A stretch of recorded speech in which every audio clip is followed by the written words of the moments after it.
여러분 안녕하십니까? 김건희 여사가 지난 7월 도이치모터스 사건 관련 검찰 조사를 받을 당시 지금까지 법원의 판단과 검찰이 드러낸 의심에 대해 전면 부인한 취지로 진술한 걸로 전해졌습니다. 자신은 세력과 서로 짜고 주식을 거래한 게 아니라는 취지의 진술을 했다는 겁니다. 법원이 서로 짜고 거래한 거라고 판단한 건에 대해 정반대 주장을 펼친 건데요. 먼저 윤상문 기자가 보도합니다. 2010년 11월 1일 도이치모터스 주가 조작 혐의로 1, 2심에서 유죄가 나온 주포 김모 씨는 공범 민모 씨에게 12시에 3,300에 8만 개 매도해달라고 문자를 보냅니다. 그러자 민 씨는 1분 뒤 준비시키겠다고 답합니다. 다시 21분 뒤 김 씨는 민 씨에게 매도하라고 메시지를 보냅니다. 그리고 7초 뒤 김건희 여사 명의의 대신증권 계좌에서 주당 3,300원에 도이치모터스 주식 8만 주 매도 주문이 나왔고 이 주식은 주가 조작 공범들이 사들입니다. 1, 2심 법원은 이 거래가 통정매매, 즉 주가 조작이라고 판단했습니다. 그런데 김 여사가 지난 7월 검찰 대면 조사에서 이 매도 주문을 자신이 직접 냈다고 진술한 것으로 알려졌습니다. 자신이 계좌를 직접 관리했기 때문에 공교롭게 시점이 겹칠지 몰라도 주가 조작꾼들의 공모정황과 자신의 주문은 별개라는 취지로 해석됩니다. 하지만 검찰은 재판 과정에서 김 여사에 대한 의심을 드러내왔습니다. 이 거래 직후 녹취록을 보면 대신증권 직원이 방금 도이치모터스 8만 주 다 매도됐다고 하자 김 여사가 알겠습니다라고 답합니다. 같은 해 10월 28일에도 증권사 직원이 10만 주 냈고 그거 누가 가져가네요라고 하자 김 여사는 체결됐죠라고 합니다. 항소심 재판에서 검사는 권오수 전 도이치모터스 회장과 김 여사 간 의사 연락이 있었다고 말했습니다. 의사 연락이란 단순한 연락이 아니라 범행을 목적으로 연락했다는 법률 용어입니다. 민 씨가 문자를 받은 지 7초 만에 매도 주문이 나온 데 대해서도 미리 준비하고 있었던 상황으로 보고 있다고 했습니다. 주범인 권 전 회장도 항소심에서 이 거래가 김 여사가 직접 주문했기 때문에 통정매매가 아니라고 주장했지만 재판부는 받아들이지 않았습니다. MBC 뉴스 윤상문입니다. 법원이 주가 조작에 동원됐다고 판단한 김건희 여사의 계좌는 모두 3개입니다. 김 여사 주장은 이렇습니다. 주가 조작꾼에게 속았다는 걸 알고 계좌를 회수한 뒤로는 자신이 직접 주식 매매를 해왔다는 건데요. 그런데 1, 2심 판결문을 보면 이 이후에도 3개의 계좌는 계속해서 주가 조작에 동원됐습니다. 법원이 판단했고 검찰도 의심하는데 김 여사는 물론 주가 조작 공범도 그게 아니라는 입장입니다. 이어서 김상훈 기자입니다. 도이치모터스 주가 조작 컨트롤 타워 역할을 한 이종호 씨. 1, 2심 모두 유죄가 나왔습니다. 검찰이 이 씨가 대표로 있던 미등록 투자 자문사 블랙펄 인베스트 직원 컴퓨터에서 확보한 엑셀 파일입니다. 김건희라는 제목에 주식 잔고와 인출 내역이 적혀 있습니다. 1, 2심 법원은 여기에 나온 김 여사 명의 2개 증권 계좌가 주가 조작에 동원됐다고 판단했습니다. 하지만 이 씨는 MBC에 김 여사 계좌를 운용한 적이 없다고 했습니다. 김 여사 해명도 마찬가지입니다. 2022년 2월 대통령 선거를 보름 정도 앞두고 국민의힘이 입장문을 냈습니다. 2010년 10월 28일부터 2011년 1월 5일까지 미래에셋증권 거래 내역은 모두 김 여사가 증권사 직원에게 직접 전화로 주문했다는 겁니다. 김 여사도 검찰 서면 조사에서 같은 취지로 답했습니다. 김 여사가 직접 주문했다는 미래에셋 계좌가 김건희 엑셀 파일에 나온 바로 그 계좌입니다. 법원 판단과 정반대 설명을 하고 있는 겁니다. 김 여사는 주가 조작꾼에게 속은 걸 알고 계좌를 회수했다고 주장해왔습니다.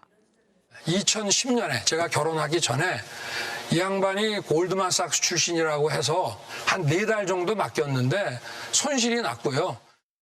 계좌를 회수한 2010년 5월 이후에는 김 여사 자신이 도이치모터스 주식을 간헐적으로 매매하긴 했지만 주가 조작에 관여한 적은 없다고 했습니다. 하지만 1, 2심 판결문을 보면 2010년 5월 이후로도 김 여사 명의의 미래에셋, DS, 대신증권 3개 계좌가 주가 조작에 동원됐다고 나옵니다. 검찰은 김 여사 계좌와 녹취록을 주가 조작 세력들의 유죄 근거로 내세웠습니다. 이제 대법원 판단만 남겨두고 있습니다. 고발된 지 4년이 넘었지만 검찰은 김 여사 처분을 결론 내지 못하고 있습니다. MBC 뉴스 김상훈입니다. 이런 가운데 국회 역시 김건희 여사 문제로 빨려 들어가고 있습니다. 다음 주 윤석열 대통령이 김건희 여사 특검법에 대해 거부권을 행사하면 곧이어 재표결도 이뤄질 텐데요. 여야의 신경전도 뜨겁지만 여론 추이를 두고 국민의힘 내부에서도 우려의 목소리가 계속 나오고 있습니다. 손하늘 기자가 보도합니다.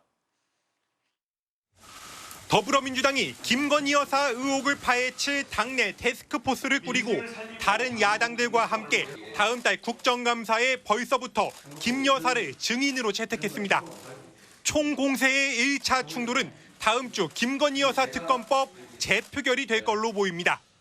희한하게도 김건희 여사만 검찰의 칼끝에서 비껴나가고 있습니다. 지금 국민들이 원하는 것은 꼬리에 꼬리를 무는 김건희 이야기의 진실입니다. 윤석열 대통령의 거부권 행사 마감 시한은 다음 주 금요일인데 민주당은 윤 대통령이 마지막 날 특검법을 국회로 돌려보낸다 해도 주말 본회의를 열어 재의결에 나설 계획입니다. 김 여사가 국민의힘 총선 공천에 개입해 선거법을 위반했다는 의혹의 공소시효가 다음 달 10일 끝나기 때문입니다. 여당은 재보궐선거를 앞두고 김 여사를 둘러싼 여론에 당혹스런 분위기가 역력합니다. 김 여사가 봉사활동을 해도 여론이 반전되지 않을 정도로 국민 감정이 갈 때까지 간 것 같다는 겁니다.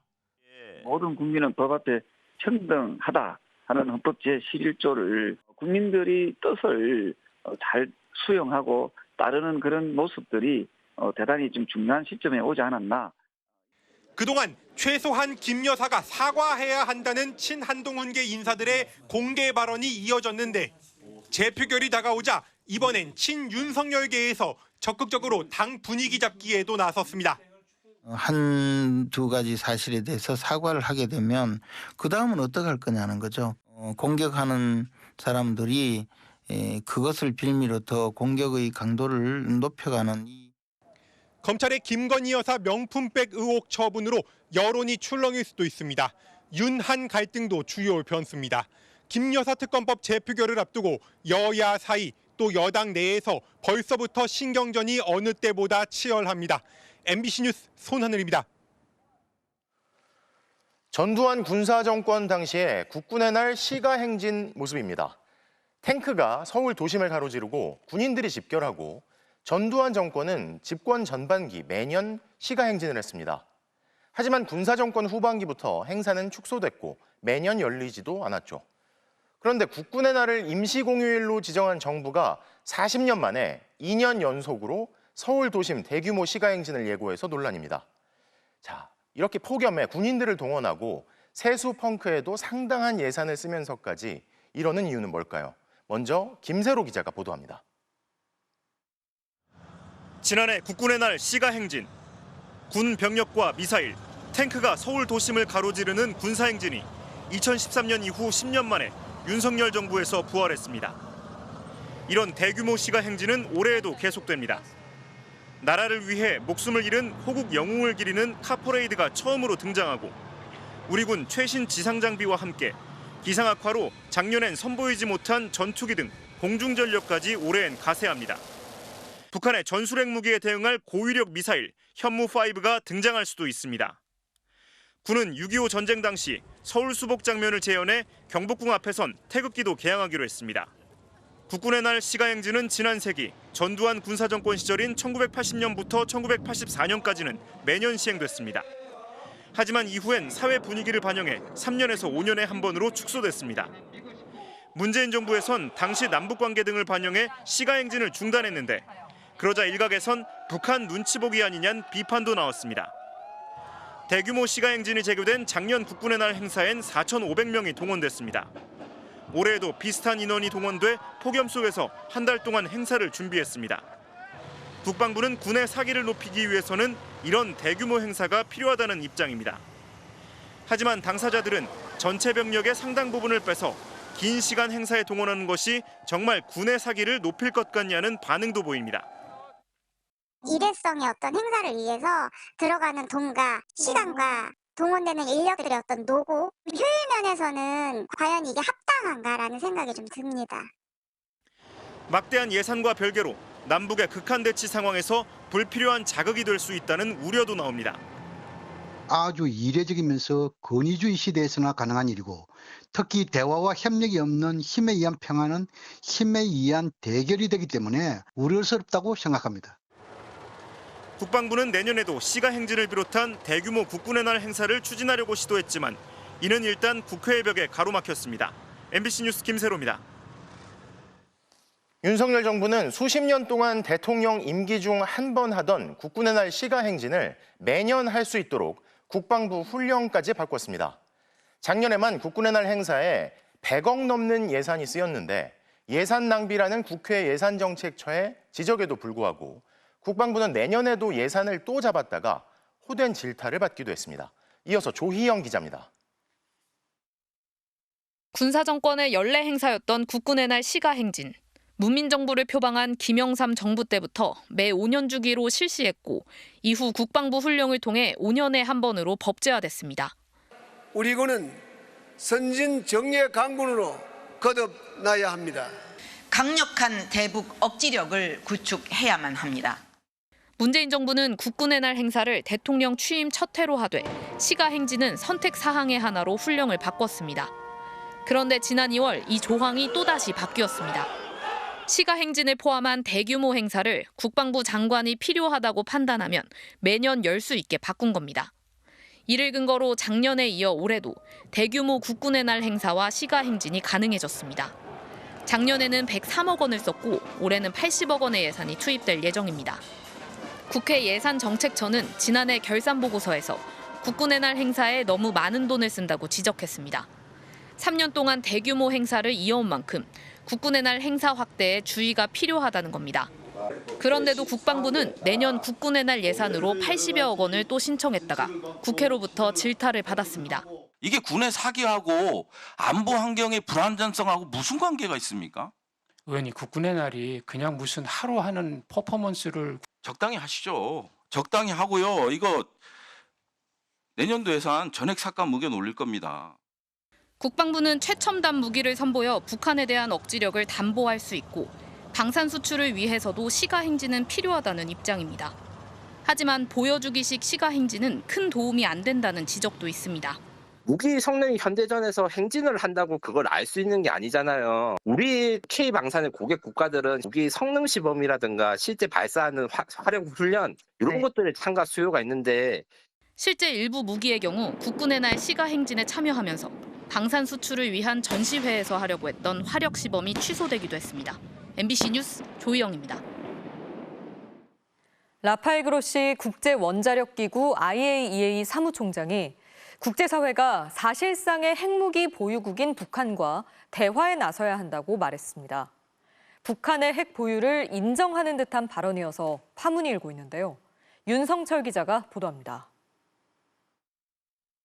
AP통신과의 인터뷰 자리에서 라파엘 그로시 IAEA 사무총장은 북한을 사실상의 핵무기 보유국이라고 일컬었습니다. 핵 비확산 체제를 주도하는 세계기구 수장의 입에서 북한의 핵무기를 인정하는 듯한 발언이 직접 나온 겁니다. I guess we need to recognize the fact that the DPRK not legitimate but factually real possession of nuclear weapons. 그로시 총장은 다만 북한의 핵 프로그램이 유엔 안전보장이사회 제재와 국제법을 무시하고 있다고 못 박았습니다. 2006년 이후 단절된 북한과의 대화가 오히려 북한의 핵 프로그램 확대를 도와주는 셈이 됐다며 조속한 대화 재개의 필요성도 강조했습니다. After that, what? We slammed the door, and then have we solved anything? Or are we, on the contrary, exacerbating the conditions for a situation that may go out of hand? 북한이 지난 13일 김정은 북한 노동당 총비서의 우라늄 농축시설 시찰 사진을 전격 공개한 데 대해서도 언급했습니다. 북한이 광대한 핵 프로그램을 보유하고 있으며 핵탄두를 30개 혹은 50개 보유하고 있다는 분석까지 나온다고 우려했습니다. They have a vast nuclear program, which is perhaps the only one in the world on which there is no visibility in terms of observance of the basic internationally agreed nuclear safety standards. 일각에서는 그로시 총장의 이번 발언이 북핵 용인의 여지를 줘 북한 등에 악용될 수 있다는 우려도 나오고 있습니다.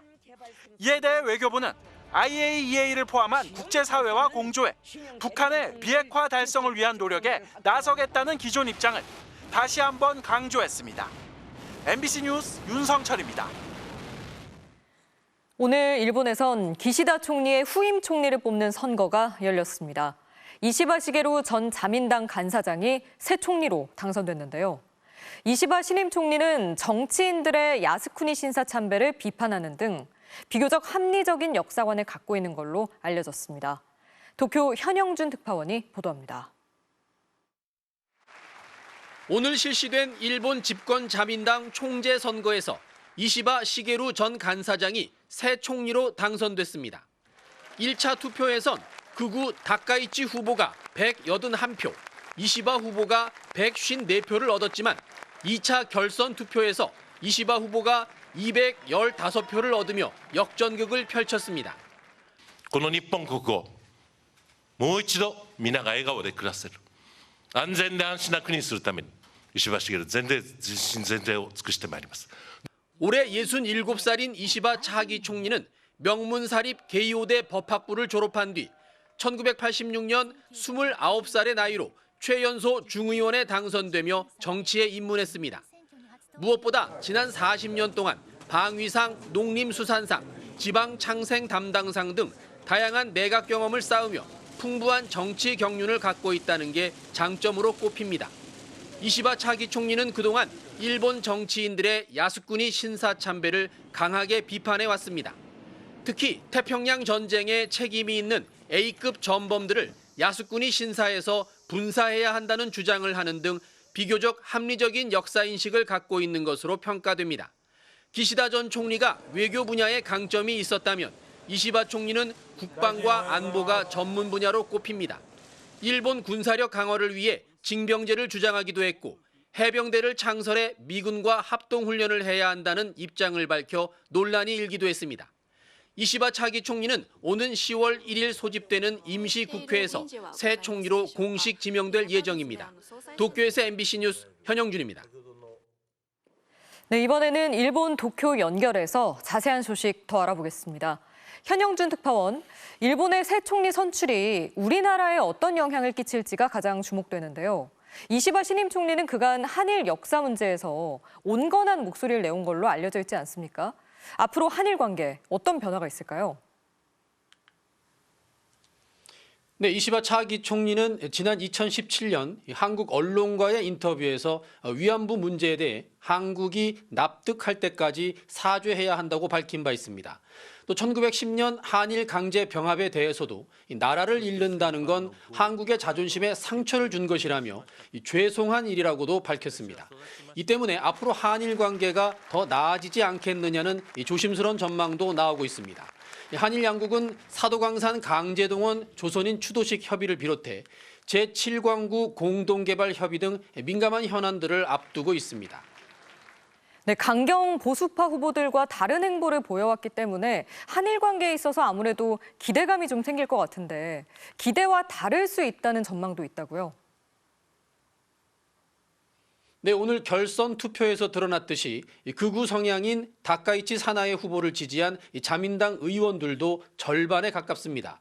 이 때문에 차기 총리가 위안부나 강제 동원 문제와 관련해 자민당의 기존 입장을 바꾸기는 쉽지 않을 전망입니다. 또 이시바 총리가 일본의 군사력 강화에 적극적이라는 점에서 우려도 있습니다. 이번 선거 과정에서 아시아판 나토 창설을 주장하는가 하면 미국의 핵무기를 일본에서 공동 운용하는 핵 공유가 필요하다고 밝혀 논란이 되기도 했습니다. 지금까지 도쿄에서 전해드렸습니다. 김채환 국가공무원 인재개발원장이 공직자 신분임에도 불구하고 자신의 유튜브 채널에 정치 편향적 발언들을 업로드해 물의를 빚고 있다는 소식 전해드렸었죠. 그런데 인재개발원에서 공무원을 대상으로 진행한 교육 과정에 뉴라이트 성향의 인사들이 대거 강사로 나선 사실이 추가로 드러났습니다. 송정훈 기자의 보도입니다. 국가공무원 인재개발원은 지난해 8월부터 중앙부처 4급 이하 공무원을 대상으로 윤석열 정부 국정철학의 이해과정 교육을 진행해왔습니다. 지금까지 14차례 진행됐고 올해도 275명이 해당 교육을 받을 예정입니다. 강사 명단을 살펴봤습니다. 1945년 8월 15일은 광복절이 아니라고의 논란을 빚은 김영석 독립기념관장이 1기 과정 강사로 이름을 올렸고 정치 편향적 유튜브 활동으로 논란이 되고 있는 김채환 원장 본인도 4차례 나서 국정철학의 이해 등을 가르쳤습니다. 이춘근 한국해양전략연구소 선임연구위원 역시 5차례 참여해 국제정치와 한반도 안보를 강의했습니다. 자신의 유튜브 채널에서 이토 히로부미를 시대정신을 가진 지도자로, 고종은 그렇지 못한 지도자로 비하하는 주장을 펼친 인물입니다. 리더십이 없는 시대정신은 공허하고 시대정신이 없는 리더십은 무모하다. 그때 이제 고종 나라가 망할 때 그런 정신이 없이 그때 그거 할 리더가 없었던 거예요. 네. 일본은 그 리더가 있었던 거예요. 아주 그 참 명문이더라고. 한미동맹과 연합방위체제 강의를 맡은 한용섭 국방대 명예교수와 대한민국 발전의 원동력 강의를 맡은 함재봉 한국학술연구원장은 뉴라이트 학회로 알려진 한국현대사학회 출신입니다. 이 밖에 자유경제원장을 지낸 현진권 강원연구원장, 박근혜 정부 시절 국정교과서 필진으로 참여하고 자유경제원 이사를 지낸 김승욱 중앙대 명예교수 역시 강의를 맡았습니다. 공무원들은 업무 교육 시간을 채우려고 가는 거거든요. 다 자기 시간을 채워야 되는데 그걸 이용해서 공무원들한테 강제로 주입을 시킨단 말이죠. 국가 공무원은 정치적 중립의 의무가 있고 또 그렇다 보니까 좀 균형감 있는 인사들이 학문적이거나 전문성도 검증이 돼야 될 거고 너무 정파적이면 안 되겠죠. 이와 관련해 인재개발원 측은 외부 강사는 강의 주제에 맞는 해당 분야 전문가를 섭외한 걸로 특정 이론이나 성향을 염두에 둔 것이 아니라고 설명했습니다. MBC 뉴스 송정훈입니다. 재작년 윤석열 대통령의 비속어 파문을 보도한 MBC에 대해 방송통신심의위원회는 과징금 3천만 원을 의결했었죠. 그런데 이번에도 법원이 과징금 부과의 집행을 정지시키면서 방심위가 류희림 위원장 취임 이후 MBC에 내린 법정 제재 18건은 모두 사법부에서 제동이 걸렸습니다. 법정 공방이 늘면서 제재 집행기관인 방송통신위원회는 소송 비용이 모자라 기름값까지 끌어다 쓰고 있습니다. 이용주 기자가 보도합니다. 2년 전 미국 방문 당시 언론에 포착된 윤석열 대통령의 비속어. 승인 안 해주고 만지면 쪽팔려서. MBC를 비롯한 140여 개 언론사가 이 발언을 보도했는데 지난 4월 방송통신심의위원회는 MBC에만 최고 수위 제재인 과징금 3천만 원을 의결했습니다. 외교 참사를 조장했다. 사실과 다른 내용을 마치 사실인 것처럼 보도했다는 이유였습니다. MBC는 과징금 부과기관인 방송통신위원회를 상대로 집행정지를 신청했고 법원은 MBC의 손을 들어줬습니다. 서울행정법원은 회복하기 어려운 손해를 예방하기 위한 긴급한 필요가 있다며 본안 판결이 날 때까지 과징금 처분의 효력을 정지한다고 결정했습니다. 이로써 MBC는 류희림 위원장 취임 이후 방심위와 총선 선방심위 등의 법정 제재에 대한 집행정지 사건에서 18건 모두 이겼습니다. 정권 비판 보도에 제재를 남발하고 있다는 논란 속에 소송을 맡고 있는 방송통신위원회의 관련 비용도 크게 늘어난 것으로 확인됐습니다.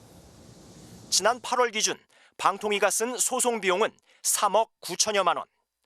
당초 편성된 2억 3천만 원이 바닥을 드러내자 다른 항목 예산 1억 5천여만 원에 손을 댔는데 유류비까지도 끌어다 쓴 걸로 밝혀졌습니다. 악의적인 그런 전용이기 때문에 이 방통위가 전적으로 책임을 져야 하고 내년도 예산에서 반영해서 완전히 삭감을 하든지 전용 금지를 할 수 있도록 하는 조치가 필요하다고 봅니다. MBC 외에 다른 방송사까지 합치면 법원에서 제동이 걸린 류희림 방심위의 법정 제재는 30건입니다. 모두 본안 소송이 진행 중이어서 방통위의 소송 비용과 이에 따른 예산 전용 규모가 커지는 건 불가피할 전망입니다. MBC 뉴스 이용주입니다.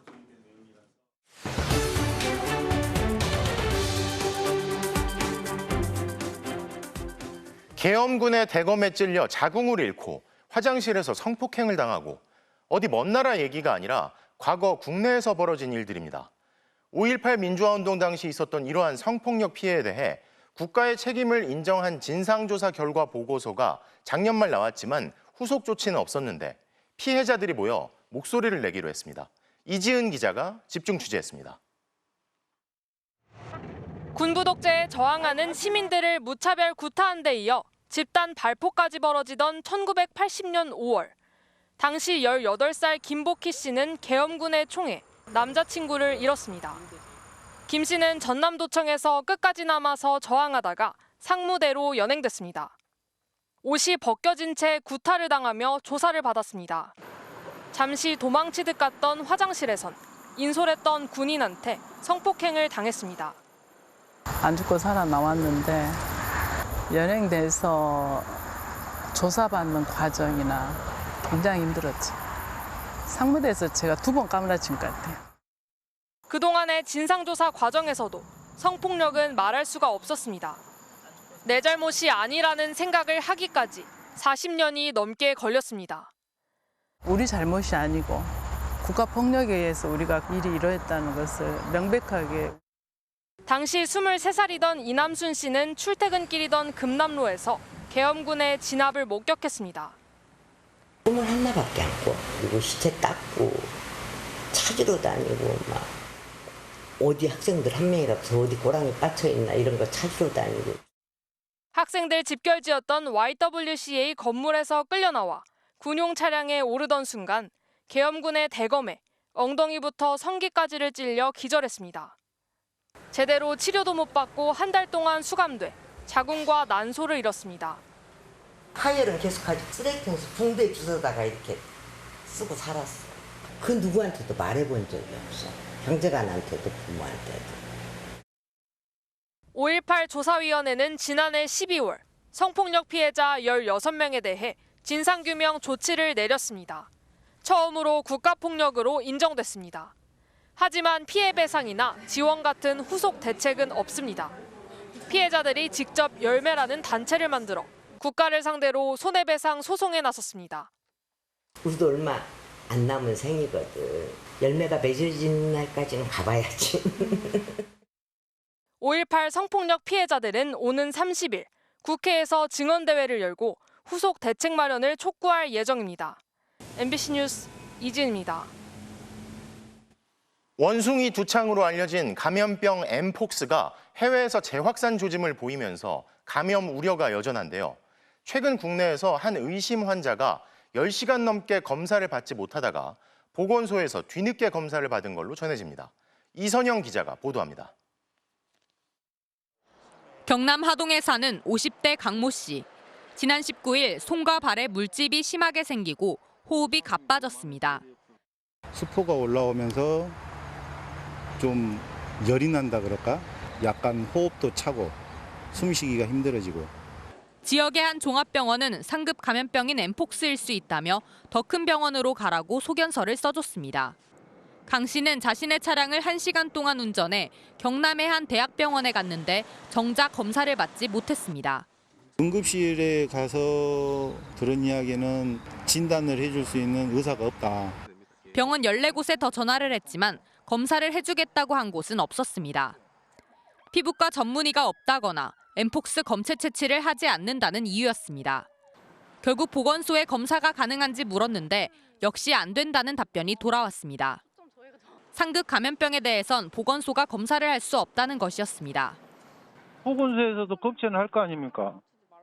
보건소에서 검체를 하지 않습니다. 상급 기관인 경상남도와 질병관리청에도 전화해봤지만 보건소에 문의하라거나 알아보겠다는 답변뿐이었습니다. 아침부터 차 타고 돌아다니면서 뭐 나리지도 못하고 사람들하고 접촉을 안 하려고. 10시간가량 도로를 헤매던 강 씨는 결국 저녁이 돼서야 이곳 보건소에서 검체 채취를 받을 수 있었습니다. 환자 상황이 여의치 않다며 보건소에서 예외적으로 엠폭스 검사를 해준 겁니다. 그런데 질병관리청 지침에 따르면 엠폭스 검사가 가능한 장소는 감염병 관리가 가능한 의료기관으로 돼 있습니다. 의심 환자였던 강 씨가 돌아다녔던 전남과 경남 지역의 병원 모두 해당됩니다. 사실 좀 드문 감염병이라서 지방에 있는 병원들은 아직도 어려워하시는 경향이. 결국 지침까지 만들어져 있지만 낯선 전염병이라 병원들이 검사를 기피하면서 환자들은 진단도 치료도 못 받을까 불안해하고 있습니다. MBC 뉴스 이선영입니다. 정부를 대신해 의대 교육 수준 등을 평가하는 한국의학교육평가원은 내년도 정원이 늘어나는 의대에 대해 평가를 강화하겠다고 변론했습니다. 증원으로 교육의 질과 의사의 수준이 떨어져서는 안 된다는 건데 이를 못마땅하게 여겨온 정부가 결국 의평원의 기능을 약화시키는 작업에 들어갔습니다. 박진중 기자가 보도합니다. 의과대학의 교육과정과 환경 등을 평가 인증하는 한국의학교육평가원. 의평원의 인증을 받지 못하면 신입생의 의사 국가시험 응시가 제한되고 이후 신입생을 모집할 수 없습니다. 지난 7월 의평원은 내년도 입학 정원이 10% 이상 늘어난 의대 30곳에 대해 시설과 교원 확충 방안 등 주요 변화 평가를 시행하겠다고 밝혔습니다. 교육 여건 저하가 우려된다며 평가 기준을 기존 15개에서 49개로 크게 늘리고 내년부터 6년 동안 매년 평가를 시행하겠다는 겁니다. 정부는 그러나 의평원의 평가 계획이 의대 증원의 걸림돌이 될 걸로 보고 평가 항목 축소 등을 요구했습니다. 급기야 교육부는 고등교육기관 평가 인증 규정의 개정안을 입법 예고하며 의평원의 실질적 영향력을 대폭 축소시켰습니다. 평가 인증 인정기관, 즉 의평원의 공백 시 기존 평가와 인증의 유효기간을 연장할 수 있게 하고 불인증을 받아도 1년 이상 보완 기간을 주는 특례를 신설한 겁니다. 의평원이 평가 인증 기준을 변경할 때 일주일 내에 사후 통보하면 됐던 기존 규정을 최소 1년 전에 확정해 대학에 알리라는 사전 예고제로 바꿨습니다. 교육부는 인정기관의 공백 시 평가 인증이 이루어지지 않아 대학과 학생들이 큰 피해를 보는 걸 막기 위해 개정했을 뿐이라고 밝혔습니다. 하지만 의료계는 의평원에 대해 언제든 인정기관 지정 취소를 할 수 있다는 협박이라며 사실상 의평원의 기능을 마비시키려는 거라고 반발합니다. 분명히 의학 교육의 질이 떨어질 것이 확실한데도 그것을 평가하는 그 평가 내용을 유예시키고 평가의 여부와 상관없이 지금 인증 상태를 유지하겠다는 건 결국은 의료의 질을 낮추더라도 의료개혁을 하겠다는 건데. 이 개정안이 공고된 법제처 국민참여입법센터에는 의평원의 독립성을 보장해야 한다며 반대 의견이 줄을 잇고 있지만 개정안은 입법 예고 기간이 끝나는 11월부터 시행될 예정입니다. MBC 뉴스 박진준입니다. 불법 마약류 제품을 판매하는 인터넷 사이트 차단이 제대로 되지 않고 있습니다. 왜 그런지 봤더니 방송통신심의위원회에서 처리가 지연되고 있었는데요. 관세청이 올해만 27차례에 걸쳐 차단을 요청했는데 지금까지 조치된 건 3건뿐이라고 합니다. 정혜인 기자의 단독 보도입니다. 해외에서 운영 중인 한 마약류 판매 사이트입니다. 국내에서 불법인 대마 성분에 오일이나 젤리 등을 팔고 있습니다. 문제는 국내에서도 해외 직구 상품처럼 주문이 가능하다는 점입니다. 관세청은 해당 사이트를 통해 들여온 마약류를 적발하고 지난 2월 방송통신심의위원회에 접속 차단을 요청했습니다. 그런데 7달이 지난 지금 여전히 국내에서 접속이 가능합니다. 차단 요청한 사이트가 이제 접속이 차단됐는지 한번 점검을 했고요. 접속이 아직 되는 걸 확인하고 재요청을 한 거고요. 올 들어 지난달까지 마약과 관련해 관세청이 방심위에 접속 차단을 요청한 건수는 모두 27건입니다. 그런데 심의를 거쳐 실제 차단 조치가 내려진 사이트는 단 3곳에 불과합니다. 그 이후에 차단을 요청한 마약 판매 사이트 20여 곳은 방심위가 아직 심의도 하지 않았습니다. 부처 간의 긴밀한 협의를 통해 갖고 신속하게 차단하고 또 차단 인력이 부족하다고 하면 이에 대한 대응 인력을 즉시 확충하는 게 필요하다고 보고 있습니다.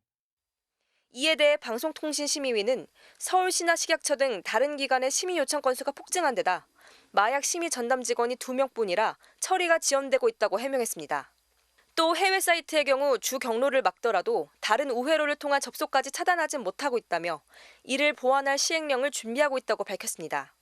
지난해 국내 마약사범 검거수는 17,817명으로 5년 사이 1.7배 늘었고 온라인에서 불법으로 마약을 유통하다 적발된 건수도 4년 사이 8배 증가했습니다. MBC 뉴스 정혜인입니다.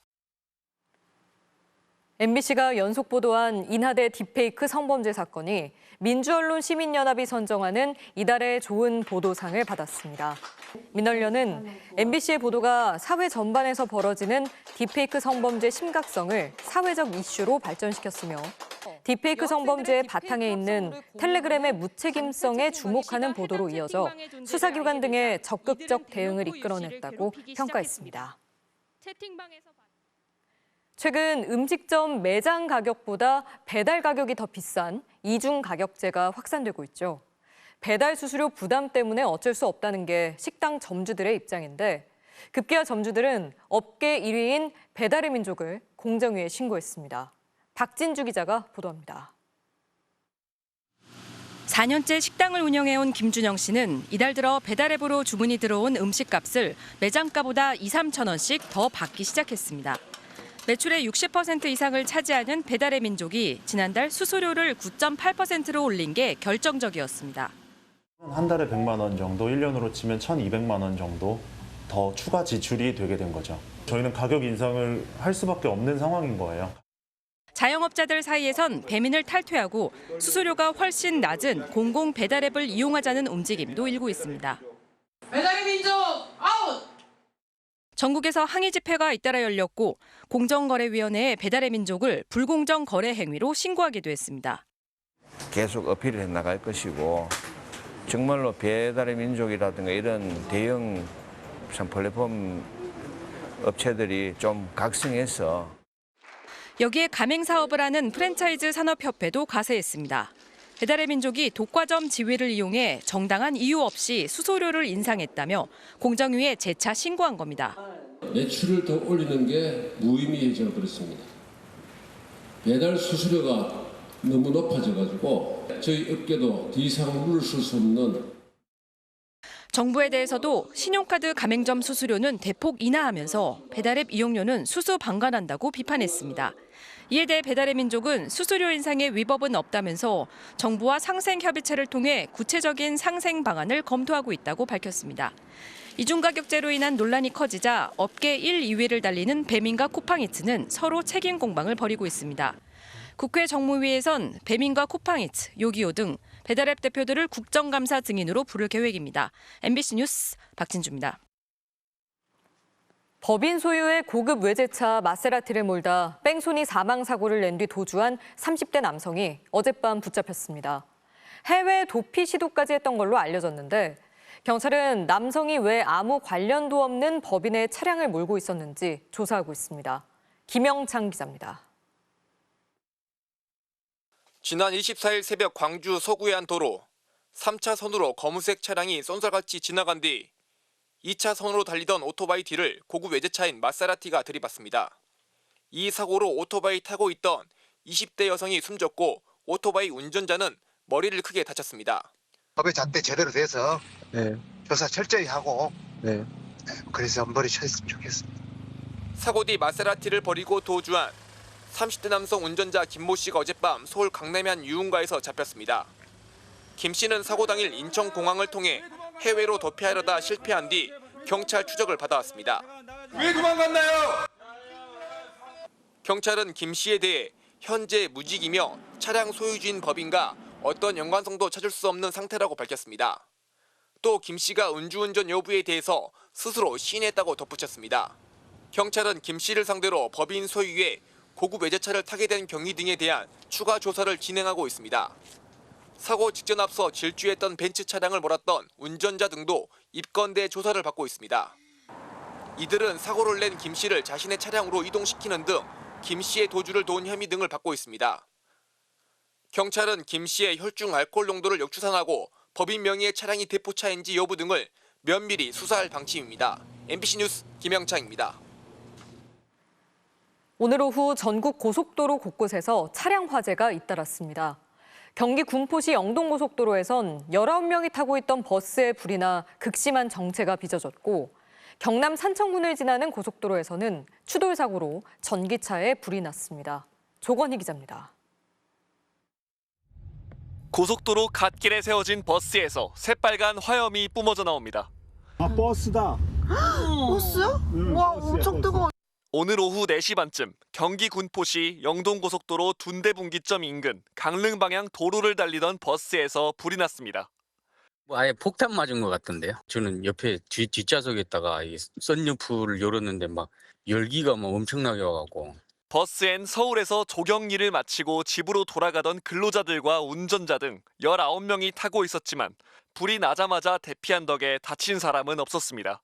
어르신들은 다 차에서 밖으로 나와 계셨고 한 분만 앞에서 이제 수신호한다고 그렇게. 불은 출동한 소방에 의해 1시간 만에 꺼졌으며 수습을 위해 인근 2개 차로가 통제돼 극심한 교통 혼잡이 빚어졌습니다. 비슷한 시각 경남 산청군 통영 대전고속도로 경우강 4교 인근에서도 전기차에 불이 났습니다.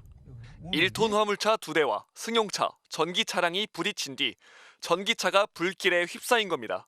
불은 1시간 만에 꺼졌지만 중상자 2명을 포함해 8명이 다쳤습니다. 이렇게 도로 주행 중 불이 나면 빠른 탈출이 가장 중요합니다. 소화기를 통해서 1차 진압을 시도하시되 실패한다면 멀리 벗어나서 119 신고를 하시는 게 가장 좋습니다. 즉 신속하게 안전지대로 대피해 2차 사고를 당하지 않도록 주의해야 합니다. MBC 뉴스 조건입니다. 중국의 한 아파트 단지에서 인근 공사장에 바위가 밀려내려와 아파트 건물을 덮쳤습니다. 다친 사람은 없었지만 아파트 저층 외벽을 일부 무너뜨리면서 30층인 건물 전체가 위태로워진 건 아닌지 우려가 나오고 있습니다. 베이징에서 이필희 특파원입니다. 집 안을 비추고 있는 CCTV가 갑자기 지진이 난 듯 심하게 흔들립니다. 아파트의 거실 창문은 집채만한 바위가 틀어막고 있습니다. 어제 새벽 3시쯤 중국 구이저우성 정안현의 한 공사장에서 흘러내려온 바위들이 아파트 단지를 덮쳤습니다.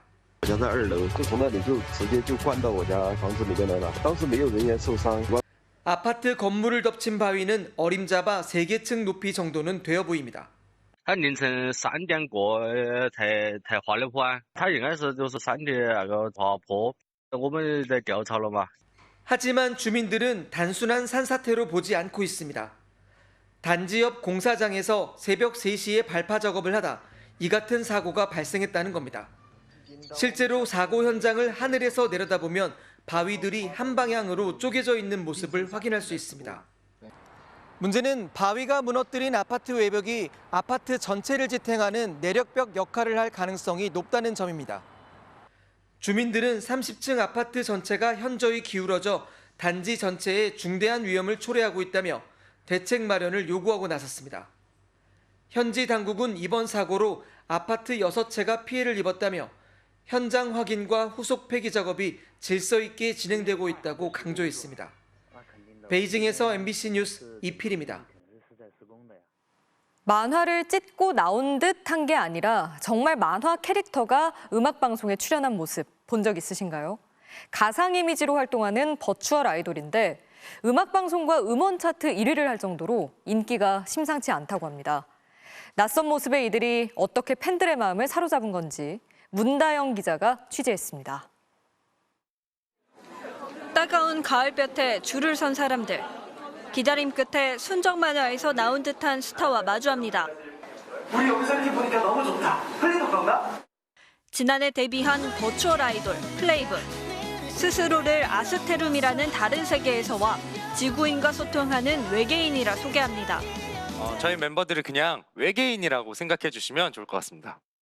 팬들은 작사, 작곡 실력에 노래까지 잘하니 좋아할 수밖에 없다고 합니다. 노래도 너무 좋고 화면도 너무 예뻐서 뭐야 이건 뭐야 하고 알아보면서 라이브 방송 보면서 너무 재밌는 거예요. 플레이브는 정말 외계인일까? 실제 가수가 노래하고 춤추는 모습을 모션 캡처 기술로 딴 뒤 그 위에 가상의 모습을 입혔습니다. 멤버마다 본체가 되는 인간이 존재하지만 팬들은 있는 그대로를 받아들입니다. 본체는 저는 딱히 궁금하지는 않습니다. 그냥 이분들의 목소리가 좋고 노래가 너무 좋아서 입덕을 한 거기 때문에. 인간의 개성을 가진 멤버들은 실시간 방송으로 팬들과 소통하고 콘서트까지 열었습니다. 인기는 인간 아이돌만큼 높아져 음원 차트 정상에 음악방송 1위도 여러 번 기록했습니다. 팬들이 다 오프라인에 운집해서 반응을 하고 있고 산업이 움직이고 있기 때문에 버추얼이라고 우리가 그냥 가상이다, 이게 가짜다 이렇게 얘기할 수 없는 거죠. 가상과 현실을 구분짓지 않는 대중의 등장에 SM에서도 버추얼 아이돌 나이비스가 나왔습니다. 인공지능으로 만들어진 가상인간으로 1세대 아이돌 팬들의 PC통신 기록을 학습해 탄생했다는 독특한 설정을 가지고 있습니다. 늙지 않고 구설에도 오르지 않고 웹툰과 게임으로 활동 영역을 넓힐 수 있는 버추얼 아이돌. 팬들이 가상의 존재에게도 친근감을 느끼도록 전략을 짜는 것, K-팝의 새로운 도전이 되고 있습니다. MBC 뉴스 문다영입니다. 오클랜드 홈구장이 오늘 57년 역사를 마감했는데요. 마지막 홈 경기를 찾은 각양각색의 팬들이 눈길을 끌었습니다. 연고지 이전을 앞두고 홈구장 콜리세움에서 치르는 마지막 경기. 구단을 향해 분노하는 팬부터 추억을 되새기는 팬까지 4만 6천여 석이 가득 채워졌습니다. I have a little vial of her ashes and we're going to try to get her ashes on the field and this is going to be the last stop. 9회 관중이 난입하고 연막탄이 투척되는 어수선한 분위기 속에서 오클랜드가 승리로 유종의 미를 거뒀습니다. 경기장을 떠나지 못한 팬들 앞에서 3루수 슈머는 구단 깃발을 휘날리며 그라운드를 내달렸고요. 마운드의 흙도 정성스럽게 보관되면서 콜리세움의 57년 역사는 마침표를 찍었습니다. 원반을 던져 그물로 만든 홀에 넣는 디스크 골프 명장면 보시죠. 2회 연속 우승을 노리는 선수답게 묘기 같은 샷을 선보였네요. 금요일 밤 스포츠 뉴스였습니다.